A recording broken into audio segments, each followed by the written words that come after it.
Hello, everyone. This is Len Holmquist along with Jules Falcone, better known as Dr. Bowl, and we are going to bring you the finals of the Budweiser Bud Light Monthly Scratch Tournament held during the month of March here at Price Lanes in Wilmington. In our opening contest, it'll be John Ziolkowski of Philadelphia going against Will Lewis of Oxford, Pennsylvania, and we are set to go in our stepladder finals. This is game number 1.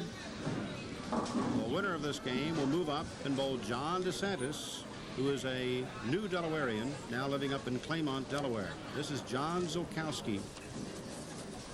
And I know, Jules, you're very familiar with John's bowling. Both of these guys are really polished veterans. John has just been a super player the last 15 years. There's just probably, I can't think of one guy who's been consistently as tough as this guy for 15 years.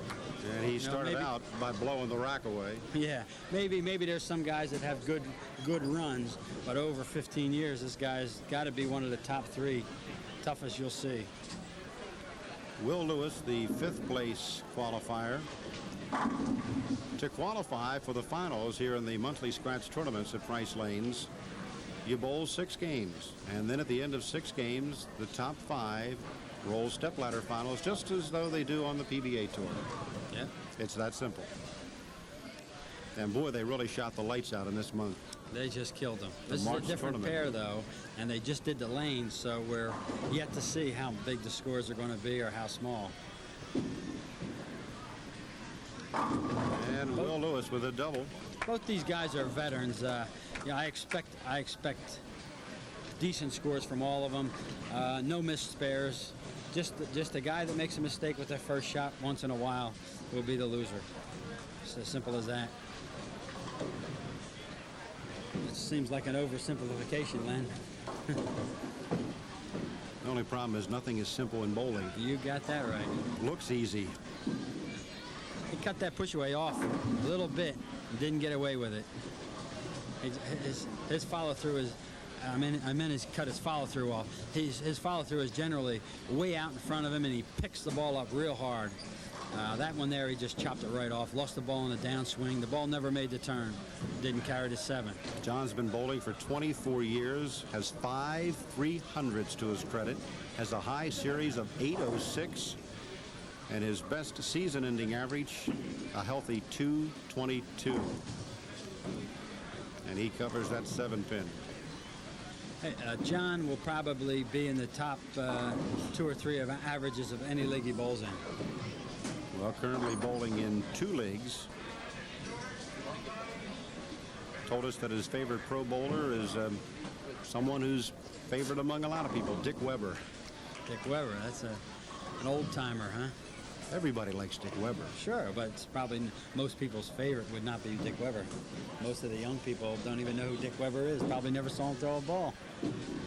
See how the follow through was out in front of him that time? Ball finished much harder. He looks a little confused with that one. He didn't expect that one to jump through the head pin.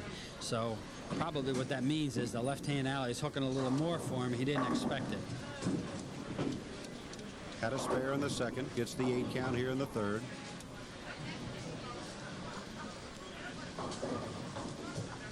John Get a close look at the ball. See the hammer. Yeah, it's a urethane ball. Seems like the urethane balls react better on the new urethane finishes. The finish that's on the lane under the oil to protect the wood is urethane in most cases nowadays. Will Lewis, another seasoned veteran, 19 years at the game. He has several 300s to his credit, has a high series of 816.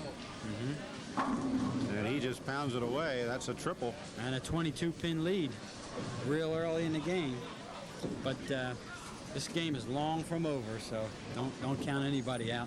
A 22-pin lead, or the way these guys can strike. As I mentioned earlier, the scoring in the actual qualifying round was just phenomenal. Will Lewis on a par of 200 per game, shot 207 over and finished 5th. Awesome. Gets away from the split. And again, see, if you noticed Will when he came back, he was looking surprised at that hit. So what that would tell you is that left lane is hooking a lot more. especially if you soften up. You can bet the next time back on that alley, them guys won't go through the nose. They both caught it. Go ahead. They both caught it that lane was hooking more. Easy spare. So his first spare after opening with a triple.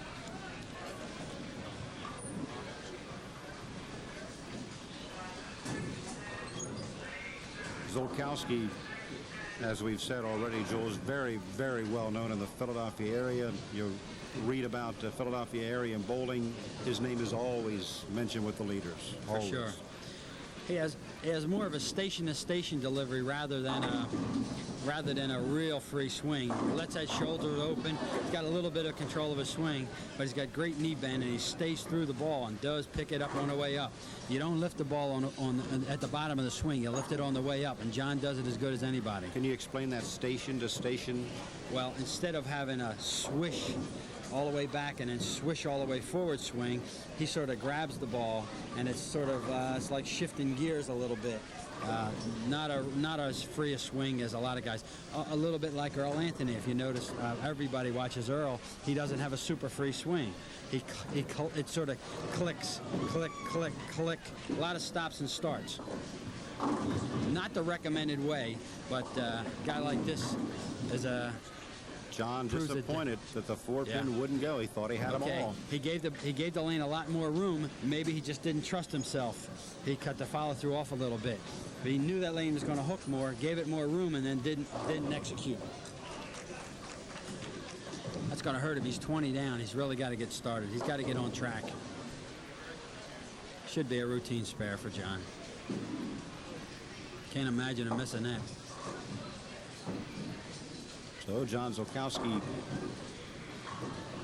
78 through the 4th with that spare in the 5th. Will Lewis with the better than 20-pin advantage up now here in the 5th frame. Got a real deliberate that time. That was a mistake. He got away with it. He got real deliberate in his swing. Didn't let it swing real free. How come every time I throw one on the nose, I get Well, he got peanut lucky. ball? He got lucky. You're not as lucky as him. Must be the name of the game. Again, this should be a routine spare.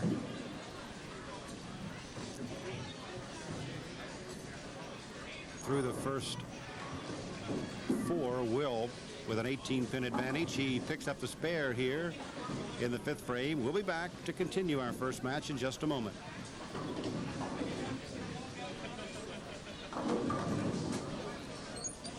Glenn Holmquist along with Jules Falcone, better known around the Delaware Valley area as Dr. Bulb. Our opening match of the Budweiser Bud Light Monthly Scratch Tournament for the month of March here at Price Lanes in Wilmington.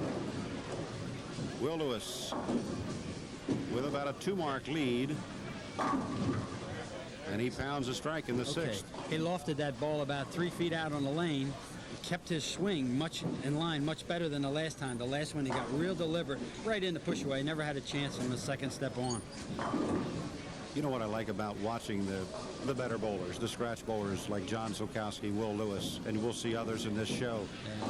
They're so deliberate. They don't rush. They take their time. They've been at it a long time. Nothing seems to bother them. Again, that's 3 balls this game he cut off that follow through.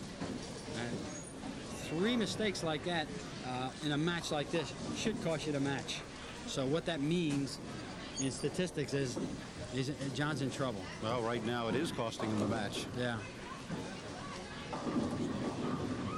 Seems to be struggling just a little bit. Yeah.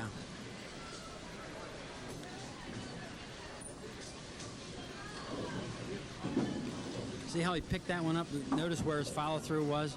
World of difference. Let's watch that this time when he picks the ball up out over the lane. He's got 6 frames. 3 of them were short. Now he uses a hammer. He uses a 16-pound ball, a fingertip. Everybody bowls fingertip today. Well, yeah, anybody that's a decent bowler. You're going to see a Ciccarelli or a Sargista or a Semi once in a while, but not very often.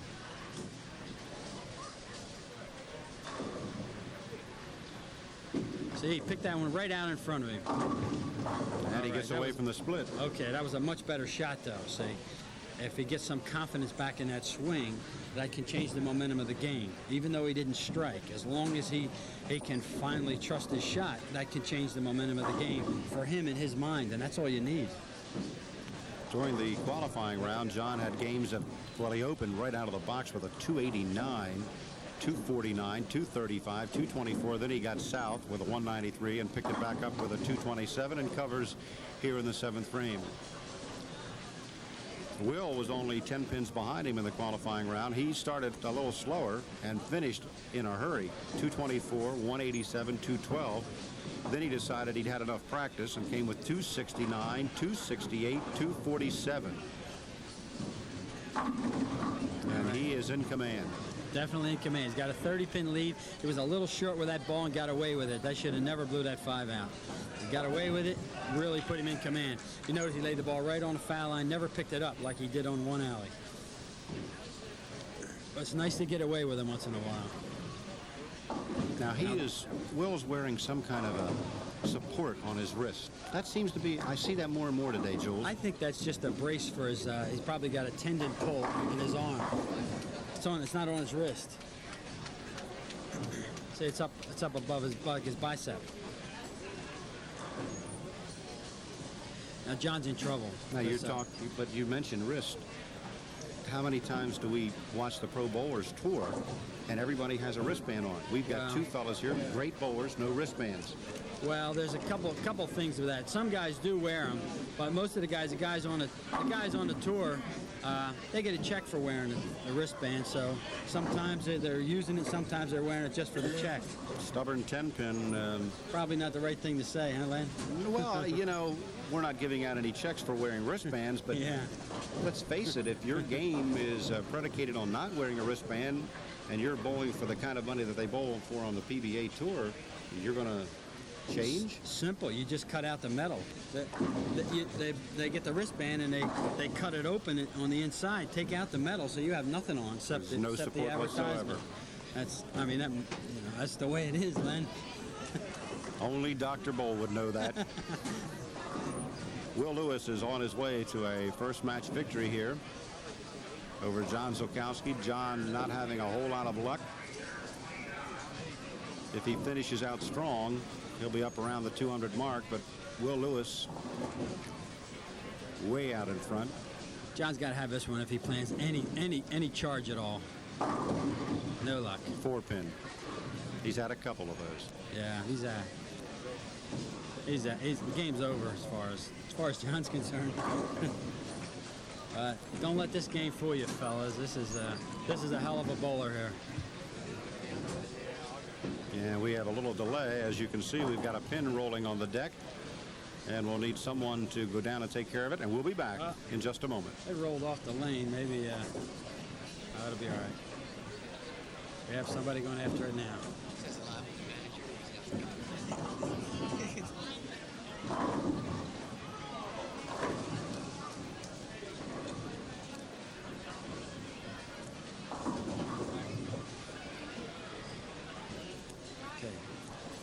Looks like Will Lewis has a real good shot on 1 alley, and he's a little more cautious on 2 alley. We're going to see how he finishes up, and then what happens next game with that pair. Let's reset the scene. The deck has been cleared of the deadwood, as it's known in bowling. That pin falling around, and John Ziolkowski covers his spare. Will Lewis is going to go on and take this first match. And John Ziolkowski will walk away with $75. Will Lewis will move into the second match here in the stepladder finals. Go against John Santis, a real newcomer to the Delaware Valley bowling area. Just moved to Delaware. He lives in Claymont, Delaware. We'll tell you more about him when he goes against Will Lewis in our second match. Will's going to have a solid 200 game. Yeah, he looks like he's got 2 triples. That's 230 if you stay clean. 230 plus. See, now he picked that one up out in front of him. The first ball on 2 alley, he's not doing that. Watch him when he moves over here. He makes a nice confident shot, nice loft, good firm lift. When he comes back to 2 alley, he's tentative. That's going to be his key if he's going to win more matches. 2 Will alley. Lewis moving on and trying to make more money. I guess when you have a wife, his wife's name is Carol. He has 4 children. You need all the money you can get with a wife and Absolutely. 4 children. You never have enough. All right. Good, Well, Rich. that's a good place for it. Good place for that. He's still going to finish with 220 something. And it'll be Will Lewis moving against John DeSantis in match number 2 of our stepladder finals here in the March Budweiser Bud Light Monthly Scratch Tournament at Price Lanes, and we'll be back for that match in just a moment.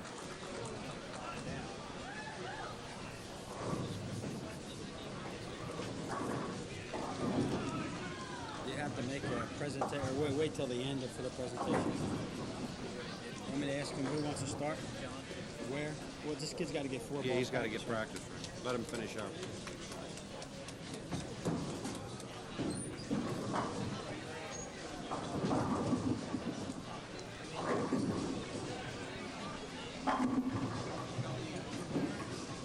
Nice job, Jules. Good job. I hear you back here. Oh, can you hear it? Yeah, Lenny is kind of.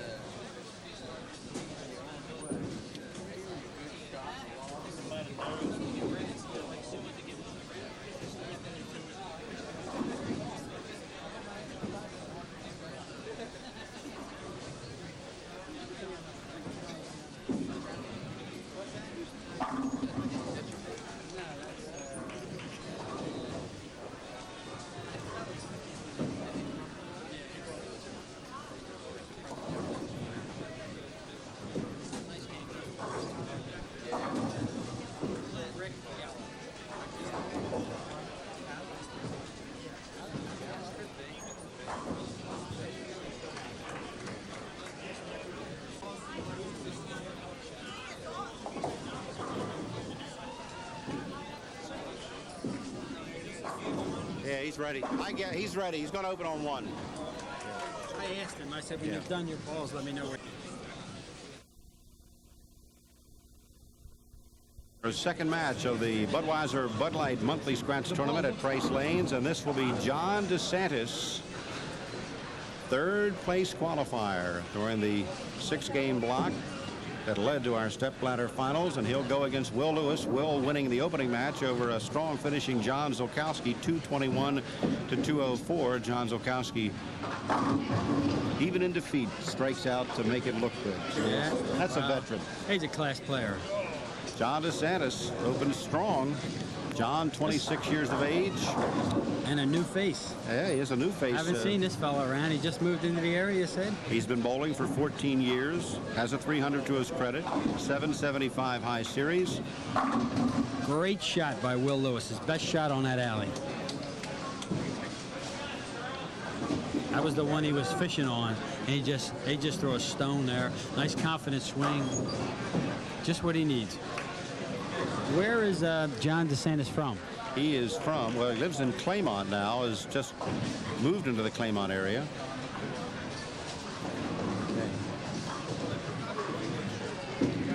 And also is a new daddy. Has a baby girl, 6 months old, Karen Ann, and has a young boy, Anthony, 2 years of age. His wife's name is Susan. And he is not currently bowling in any leagues. As Will Lewis jumped out. Maybe that's why we haven't heard of him. He's not bowling in any leagues around here. Yeah. Highest career average was 215 All or right. 223. That's 223. So another good, strong scratch bowler. All right. And he's off and running. We got an even match. Everybody with strikes. During the qualifying portion, John got off to a real quick start, just like John Ziolkowski. He had a 278 opener, was brought back down to earth with a 199, but then got hot again. 259, 239, 236, 266. They don't bowl like that on the tour. That's right. Lane conditions were just fantastic. And there's a triple. Looks like we got a new player in town. He's the new kid on the block, I Yes, guess. sir. John has been quite a bit of a regular in the monthly scratch tournaments here at Price Lanes. Tournament manager Jim McNutt. Dan Sandridge, the Price Lanes general manager, putting on a good show every month.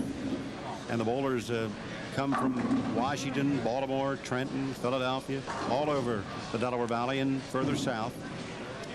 We've even had them drive Jules 4 and 5 hours from Virginia to come and bowl. Good competition. That'll bring out the good bowlers. Sure will.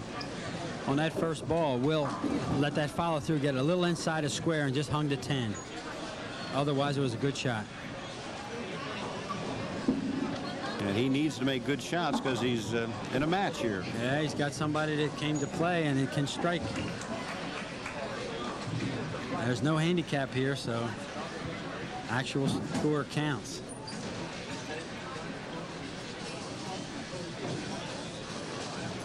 You know, it's unusual. 10 years ago in the Delaware Valley area, all tournaments were handicapped. Now there is an overwhelming majority of scratch tournaments, like the Price Lanes tournament. There are several other scratch tournaments up in the Reading, Pottstown, Pennsylvania area, also down in Baltimore. So the times have changed a little bit. Yeah, a little bit. On that shot there, Will Lewis also let that follow through get inside a square. It was in front of his body.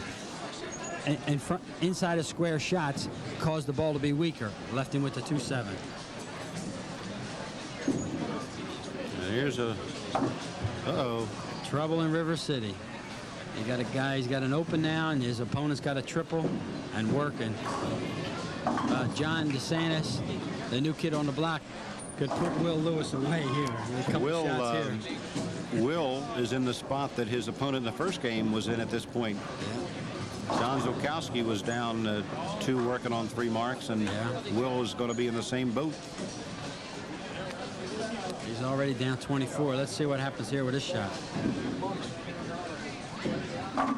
That ball's like a winner. Walking to the hole. Blowing the racks. That's 2 racks and 2 flush ones. He's got a 34-pin lead.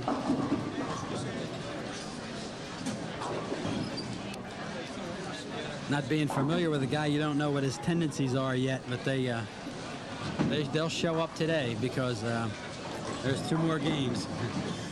Yeah, he's hoping he can go 2 more games, and he is in the lead and looking to be in command here. He's in command. He tugged that one. Tugged it right in front of him. First bad shot he made. Tried to help it too much and lost it. He hit it too early and lost the ball. Never had a shot. First bad shot he made. Now, if Will, being an experienced player, should come back and got to jump back with a strike right here.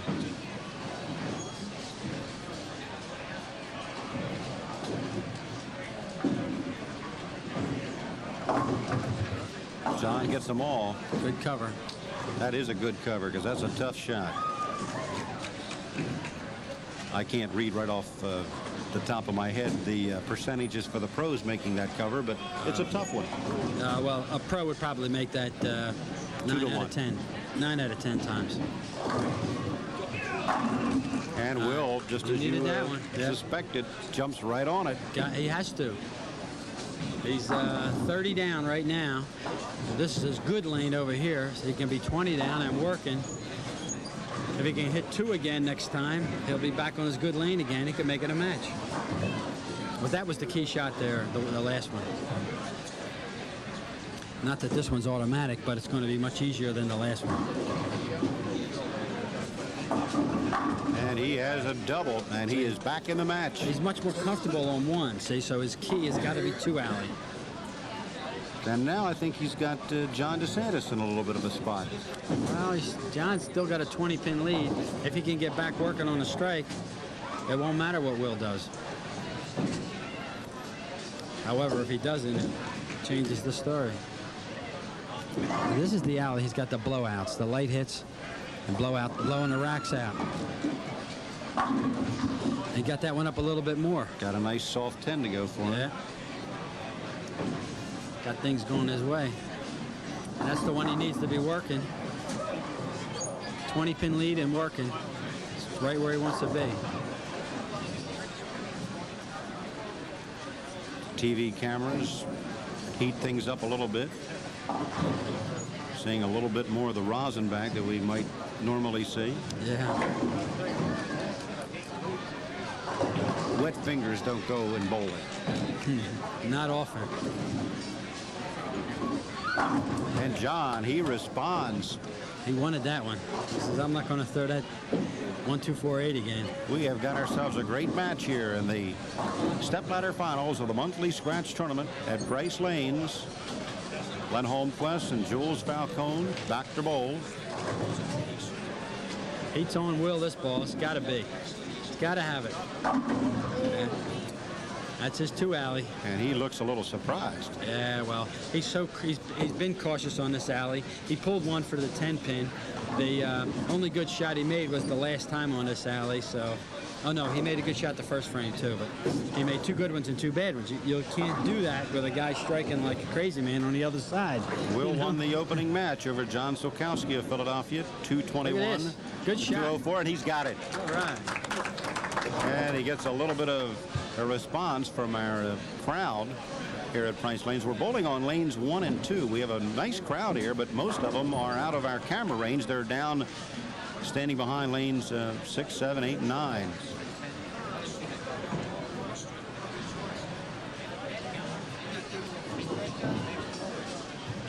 This is a must ball for Will.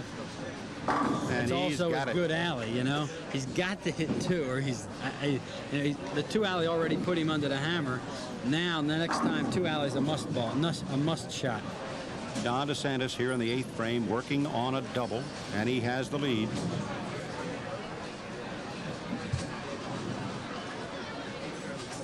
A couple strikes here would lock the game up. A couple strikes here. Look at the concentration. Out a little farther. Came back. He's locked into both of them now. Got a great finish on that ball. And he's got a little area to the right. He can make a mistake to the right on this particular pair. It looks like he's going to get away with it. I think Will might be going a little too straight on 2. If he would just wheel it a little bit, he might be better off, because it looks like John just got out further than he's been, and the ball got back flush. And it's a 40-pin lead now. One here would make it 50 and out of Will's range.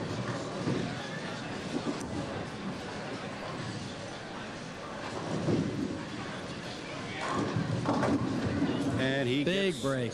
Big break. I was going to say, got a kiss strike. Yeah, he pulled up out of that one. He got a break. I'm sure he's happy with it. He had a little smile on his face as he came back to tap hands with Will Lewis, and John DeSantis of Claymont is going to win out here in our second match over this gentleman, Will Lewis from Oxford, Pennsylvania. We'll give you the final score and go into our semifinal match. John DeSantis goes against Steve Pavlinco out of the Philadelphia area. We'll be back in just a moment.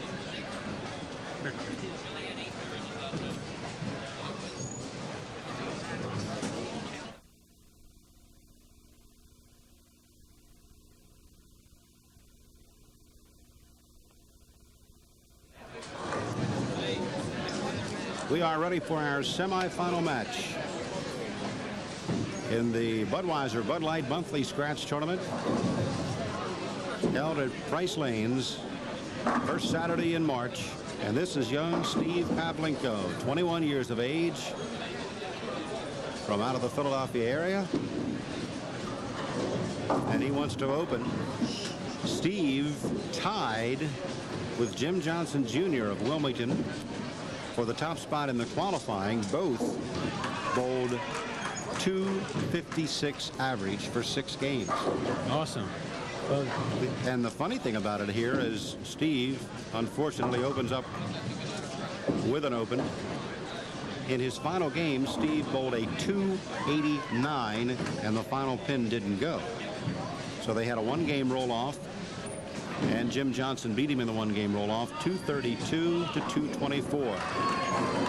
And this is John DeSantis, who won the first match that he was in, downing Will Lewis 265 to 210. And oh my, John stood up a little that time, pulled the ball right to the head pin, almost carried it.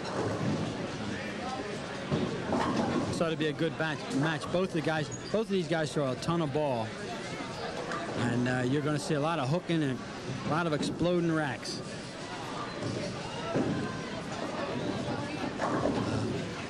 Well, when you're running in against the caliber of bowlers that we're watching in this finals, Jules, both of these fellas, John and Steve, they've got 300 games to their credit. If they haven't shot an 800 series, they have a high 700. Steve's high series is 805. So these young fellas, the only difference between them bowling here at Price Lanes and bowling in Toledo or Chicago or Florida or somewhere else is probably the fact that they don't have the financial backing to be on the tour. That's it. Different priorities, responsibilities, and money. You know, that's something a lot of people don't talk a lot about sometimes, the fact that they watch the finals of the Pro Bowlers Tour and the winners got $20,000, second place is 10, and they pay $200,000 prize fund and so on and so forth. But it is a grind, and if you don't cash once in a while, you've got to cash a lot. And how about the pros that are 50th, 60th, 100th, 120th, and 150th, 192nd that don't cash? And every week on the tour, it's got to run you $500 or $600. Oh yeah, it's a $25,000 yearly nut. And that's before you start. That's right. You got to have that. And then when you go out there, the whole environment is different. You're living out of a suitcase. You got to learn to bowl on the Pro Tour conditions, which change all the time. It's a different world. You have to learn to bowl that type of bowling. Speaking of the Pro Tour, both John and Steve, their #1 favorite on the Pro Tour is Marshall Holman. Marshall Holman. Well, they both throw big balls like Marshall. In fact, if you'll notice Steven's game, not that it's exactly like Marshall's, but if you ever watch Marshall, how he's bent over, and then in the last step, his bottom end comes in underneath his shoulders. Steven does that, if you ever watched Marshall. Let's get caught up here in our match. Steve Pavlinco opened with an open, came back for a spare and has struck for the first time in the third frame. Working in the third, John Santis going for a double. And this time the 2-pin won't fall. John is standing up out of the shots. The first game, he stayed down most of the game. He made 2 bad shots he stood up on. This game here, he's already popped up on 2 shots. If he doesn't start to get down in the ball, he's going to be in trouble. Well, we'll find out now, if maybe not this ball, but the next frame, if he heard you. So he's stiff-legging the ball. That's got to get you. Got to get you. Let's see what he does this time. All right, give us the complete ramifications of stiff-legging the ball. Well, next to last step you go down, last step you stay down. If you come up, see what happens. You change the whole direction of your arm swing. Your arm swing's got to come down and through the ball. If you lift your legs up, you change the direction of your swing. You put a lot of stress on your hand. You restrict your slide, you restrict your knee bend, and you can't hit the ball because your arm's going the other way. Have to make a bad shot. He's only made about 4 bad shots, and every one of them were when he stood up. He stayed down halfway that time. Uh-oh.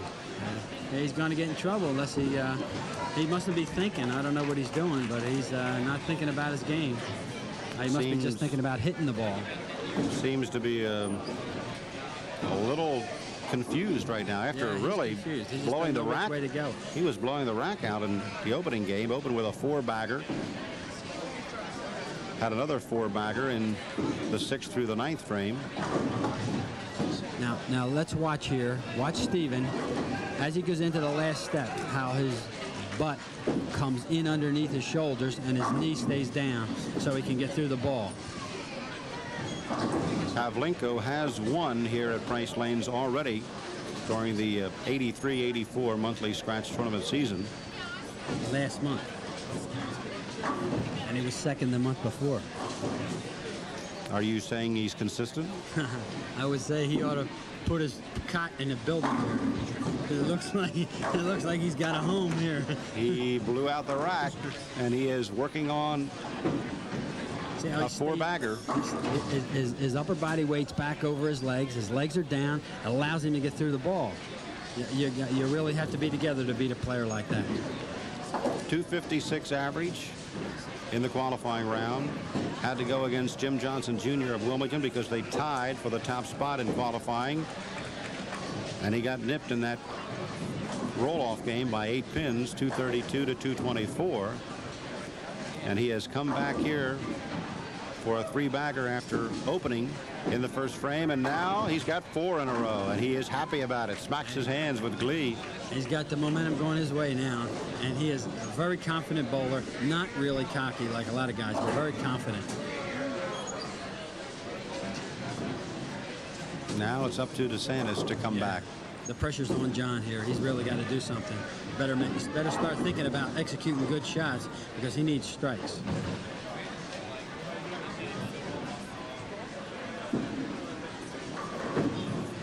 And he's come back with a strike here in the 5th frame. We'll continue with our semifinal match in just a moment.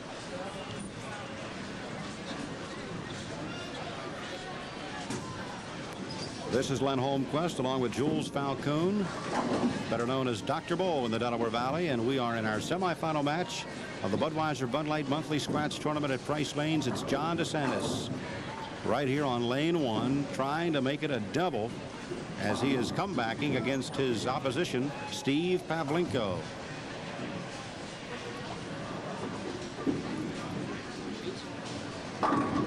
Oh, bad break. Form's delivered, but he really stoned that one. That was just a bad break. 9 pin doesn't go. John keeps his composure, something a lot of bowlers wouldn't be able to do under those conditions. Yes. There it is, that stubborn 9. That was just one of them freak things. That's where the ball hits the pocket and has enough drive to chop the 5 off the 9.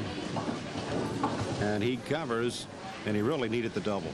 He really needed it because Steven has just so much momentum. He's just threw the last 2 balls real good, and I'm sure his confidence is up with a shot like that. You can just see him ready to pounce. You know? Well, here are the see scores that Steve bowled in the qualifying. 232, 247, 258, 279, 232, and he finished with that big 289. Had he got a 290, he would have been the top qualifier.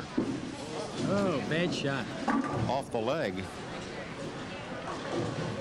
Looked like he hit it off his leg. Well, you know, the only time that really happens is when the ball starts hanging up on your hand. It may be the lights. Maybe the lights might have just made his hand moist enough to start locking him up.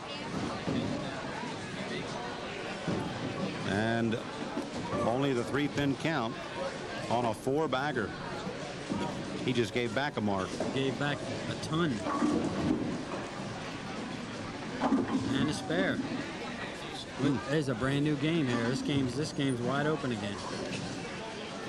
Steve a little bit disconcerted.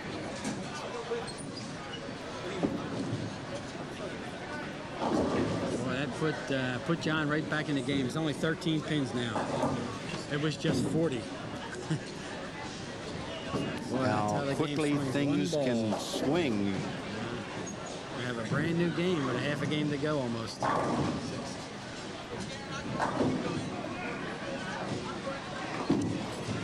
Took us time that time. Probably too much time. So, you know, he's worried about that shot. We're going to have an even game if you don't make this one. That'll move the momentum ball back into John DeSantis' court.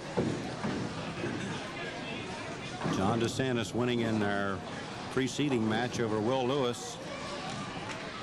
265 to 210. The baby split, and now we are really knotted up. Steve Pavlinco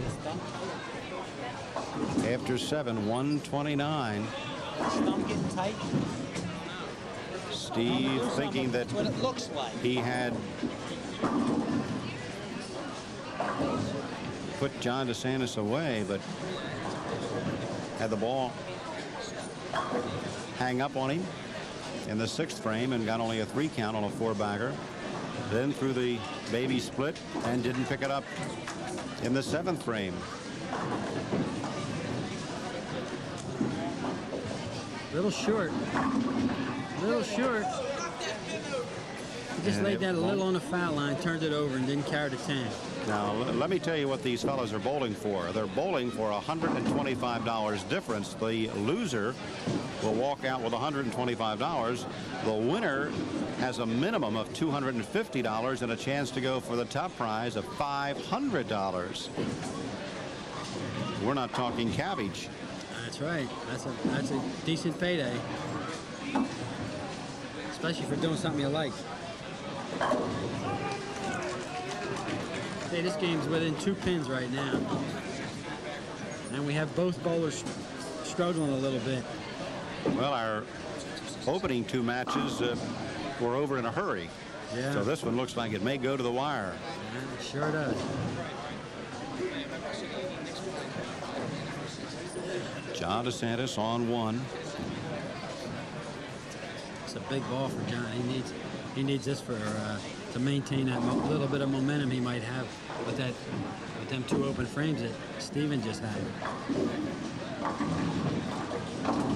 Seems to be swinging it out a little bit too much now. He's just a little too deliberate. He's not letting the ball swing. He's just not fluid enough.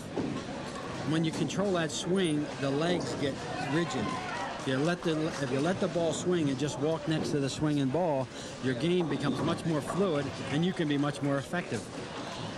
This should be an easy spare.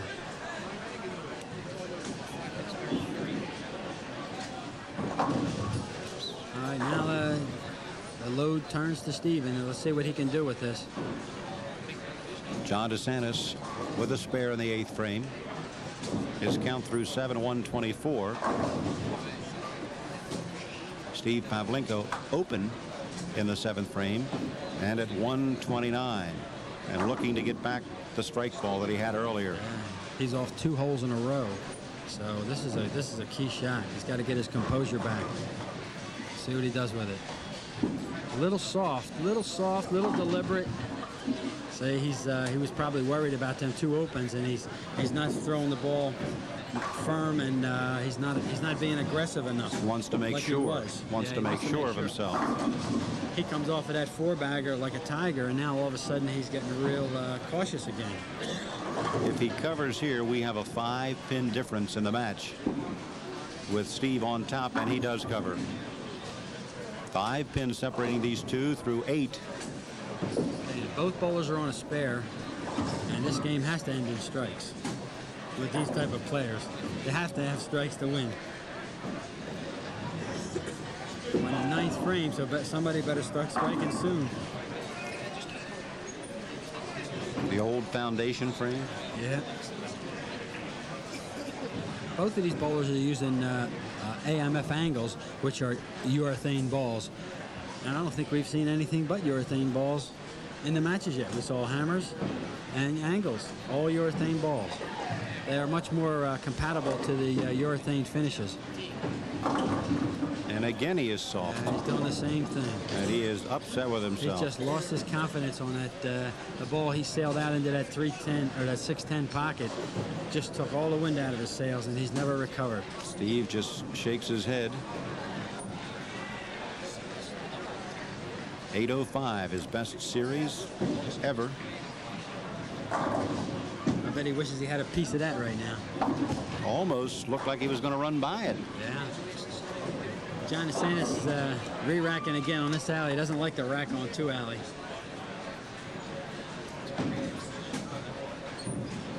I can't see what the problem is. Takes a long look at it. Looks like it's wide open. Looks like the right-hand pocket's open to me.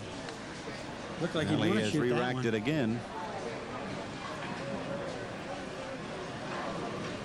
And after 2 re-racks, he's ready to go. Gigantic ball in this match. Yeah. Really good.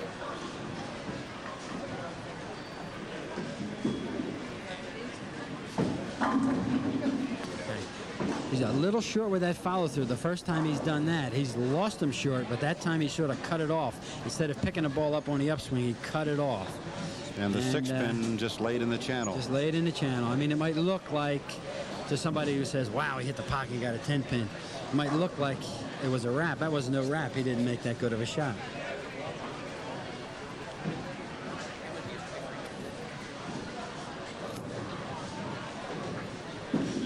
See how he lifted through that ball? Much better shot. Strange things what pressure does to you when you need them, you know? Does all kinds of things with that follow through. John looking up at the score sheet. He needs a double. He did manage to pick up very little, but he does need He needs a double to put the pressure on Steve Pavlinco. Because I don't know John. I'm sure he's going to do the best he can, but if he doesn't double, Steven will jump on him. And maybe a kiss of death, but I know Steven. I've heard you've kissed other people to death, so. Yeah. Oh, another 9 pin. And this one, John can't believe. Now, actually, the first 9 pin was a tough one. This one, so this was a little high. Yeah, a little high, and it was an honest 9 pin. Yeah. The first one was flush.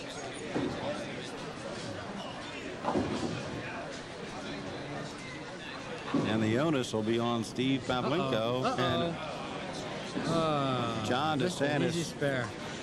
I think it was just his concentration that went on him.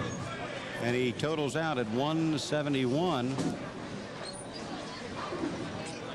Yeah, he gave Just Steven a mark. a golden opportunity. Just a mark. Yeah. All Steve Pavlinco needs to is mark. Lowest scoring match we've had, but it's gone to the wire. And Steve needs a mark, and he gets it with a big strike. Steve Pavlinco coming back. Looked like he had the game in hand early, gave it away, and then comes back as John DeSantis runs by a 9 pin in the 10th frame. Young Steve Pavlinco, 21 years of age. He'll move into the title match, and it will be a rematch because he and the qualifying leader, Jim Johnson Jr., actually tied for number 1, both averaging 256. And in the one-game roll-off, it was JJ, as he's better known, beating Steve 232 to 224. And we'll be back with our title match in the March monthly scratch tournament at Price Lanes in just a moment. There you go. Ready to go with our championship match.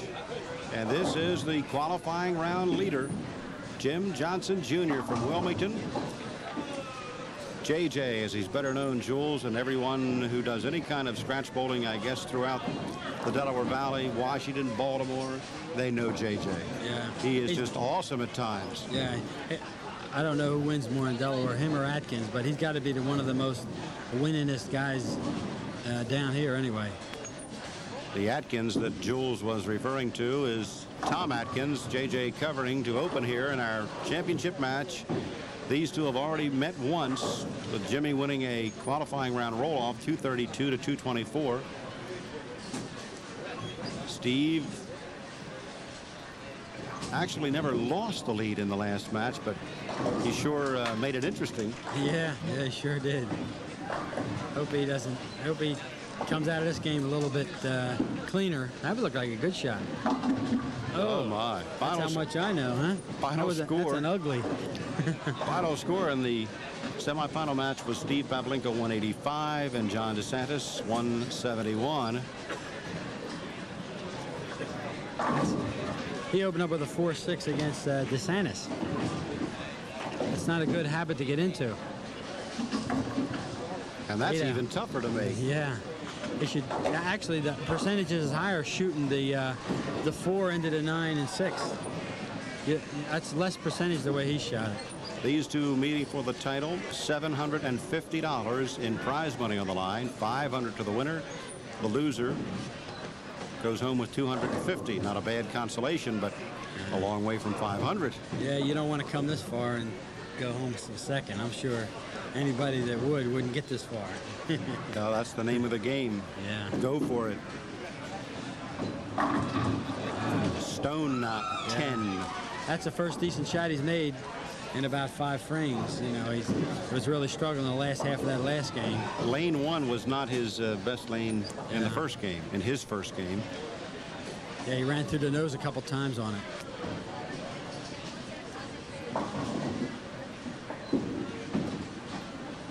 And he covers the 10. Comes back after the open for a spare in the second. Jim Johnson Jr. This young fellow has a couple of 800 sets to his credit.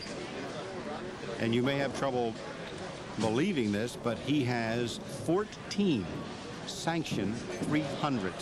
14. Terrific. And they've all come within the last 5 years. Yeah, that's He's right. only a young man in his early 20s. Yeah. And he is a tough competitor. Jimmy, I'll never forget a few years back, the Delaware Best Bowlers Tournament, which is held annually, was being competed at Blue Hen Lanes in Newark. And in the final match, it was Jerry Stewart, longtime great veteran of bowling in Delaware, going against Jimmy. And Jerry seemingly had the match won when he went open in the 10th frame. And he turned around to me. I was sitting keeping score. He turned around to me and he says, "I've lost it." Well, when he said that, JJ still had to throw 3 straight strikes, or at least 2 strikes and a 9 count. He has troubles with his thumb there, covers the 10. And Jerry knew his bowling because JJ buried 2 strikes and buried a 9 count and beat him by 1 single pin. Just one of the greatest bowling matches I've ever witnessed. Huh. Amazing. Fantastic finish. And Jerry knew it was going to happen. Knew it was going to happen. Yeah, well, you get a feeling when you're when at this caliber. You know, you can feel the momentum swing. A little light. He's continuing to be soft. Yeah, he is. I think he's just a little deliberate. He probably got had that one little problem in the middle of that last game, and it's still with him. He better pull out of it because I know JJ's not going to wait. This is Steve's second game under the hot lights. JJ has just come over. And the cover by Steve. Our title match here at Price Lanes. Good scratch action every first Saturday of the month from October through April at Price Lanes. If you want to see some fine bowling, just as there is on the Pro Bowlers Tour. In fact, some weeks I think, Jules, the scores are higher. Yeah, I think so too. They are. I know you've bowled in them, and I know you like to be in there with the good competitors, great competitor that you are, and it's just a good bowling tournament. Good tournament. 7-pin. That one was in the hole. That one was close. It was still wide. He's still doing the same thing. He just doesn't have that confidence in that follow-through that he had early that first game. Boy, confidence is the name of the game when you get in a match like this. The game is 90% mental, 10% physical, so you really have to get it together. I think that's one of JJ's assets because his physical game leaves a little to be desired with his knee bend and everything. Of course, his balance is great. His follow-through is good. His swing is fair. But the mental game, he just does it as good as anybody. He rises to the occasion when he needs a strike. And yeah, you have to be a tiger when the opportunity presents itself. You've got to really go for it, and no one goes for it better than Jimmy. Positively. I can think of 20 guys that have better form, but I can't think of 2 that do it better when he needs a strike.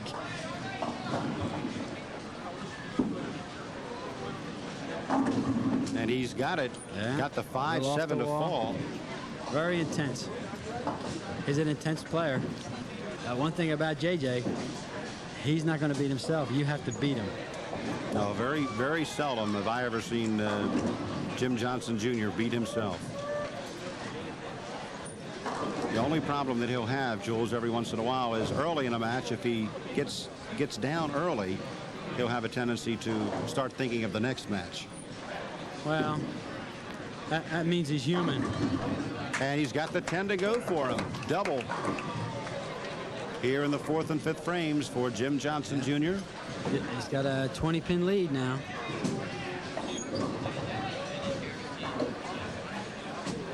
Stevens better plug it in before there's no room.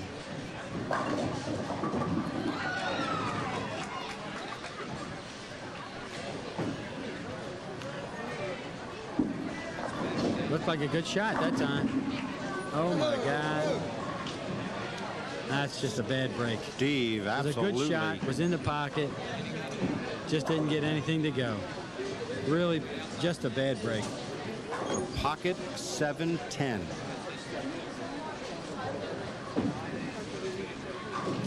And he just winds up and throws it for all it's worth, and wasn't a bad effort. But close is only good in horseshoes, I think. Yeah, especially when you're over 30 pins down after the shot. He needs strikes from here on out. Jim Johnson Jr., who is currently Delaware's, going into the month of March, #1 scratch bowler with a better than 231 average. 231. He won the Budweiser Top 20 tournament last year. He has won that tournament twice, and Steve comes back with a strike and gets a round of applause for his effort. It's tough when you rack one for a 7-10. Tough to come back, and he does come back like a true veteran. Although only 21 years of age, he's been at the game for better than 12 years. Yeah, he's been around a while. JJ's got them all going for him now.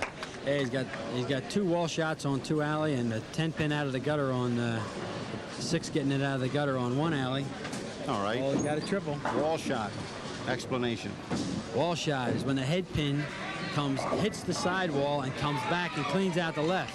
It's because of the light pins and the pins that have the voids in the bottom. A solid pin would never come out of that left gutter. You'd never see that shot on a And he has got it pin. all working for him, and he shows his exuberance. The 10-pin goes, and JJ with a commanding, overwhelming lead here in the championship match. He has 4 in a row.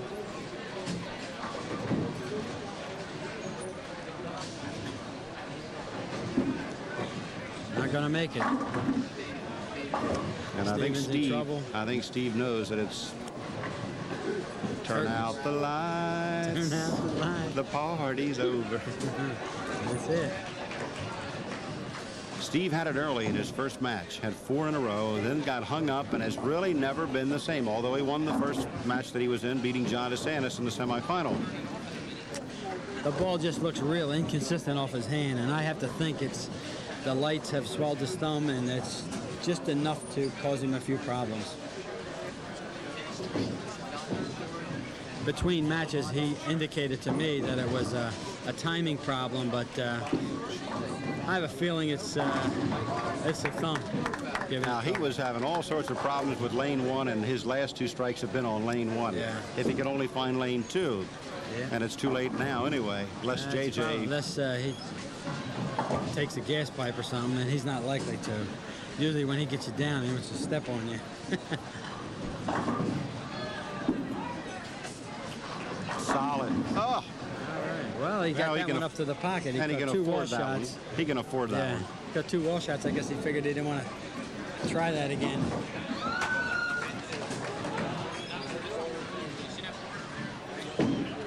A lot of people have asked me, Jules, since I cover bowling for the News Journal papers and have been around the game a little while, why a young fellow like Jim Johnson Jr., with his great ability, is not on the Pro Bowlers Tour. We talked about it earlier in our stepladder finals here. But Jimmy once competed in the U.S. Open tournament down in Texas. And when he came back, and he did well. He did well. I know. When he came back, I asked him, what he thought, how'd he like it? He said, well, my only problem is, Len, I don't like going 4 days without smiling. It's a total, complete business out there on the lanes, and Jimmy does like to have his fun once in a while. Well, that also means he's human, right? Absolutely. Can't take that away from him. You gotta, and everybody wants to breathe a little bit at times. Johnson will be in the early to mid 200s. Steve Pavlinco struggling along here at the 170 clip. Championship has been decided. We just need a score. Absolutely. It's all we need.